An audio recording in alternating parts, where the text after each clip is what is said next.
ராதே கிருஷ்ணா. எல்லாருக்கும் நமஸ்காரம்.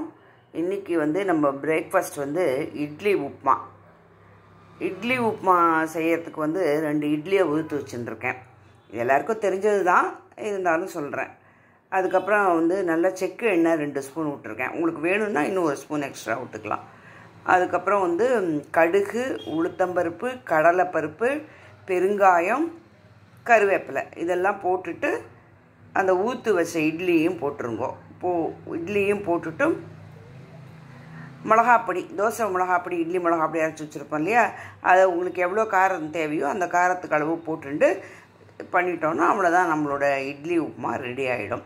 அப்புறம் பட்டர் மில்கில் இஞ்சி, கொத்தமல்லி, பச்சை மிளகா, பெருங்காயம், உப்பு எல்லாம் போட்டு மிக்சியில் அரைச்சி வச்சுருக்கேன். அதுதான் இன்றைக்கி நம்மளோட பிரேக்ஃபாஸ்ட். எல்லோரும் நிறைய பேர் பார்க்குறேன், கொஞ்சம் சப்ஸ்கிரைப் பண்ணிவிட்டு பாருங்களேன், எனக்கு கொஞ்சம் ஹெல்ப்ஃபுல்லாக இருக்கும். தேங்க்யூ ஸோ மச் ஃபார் வாட்சிங்.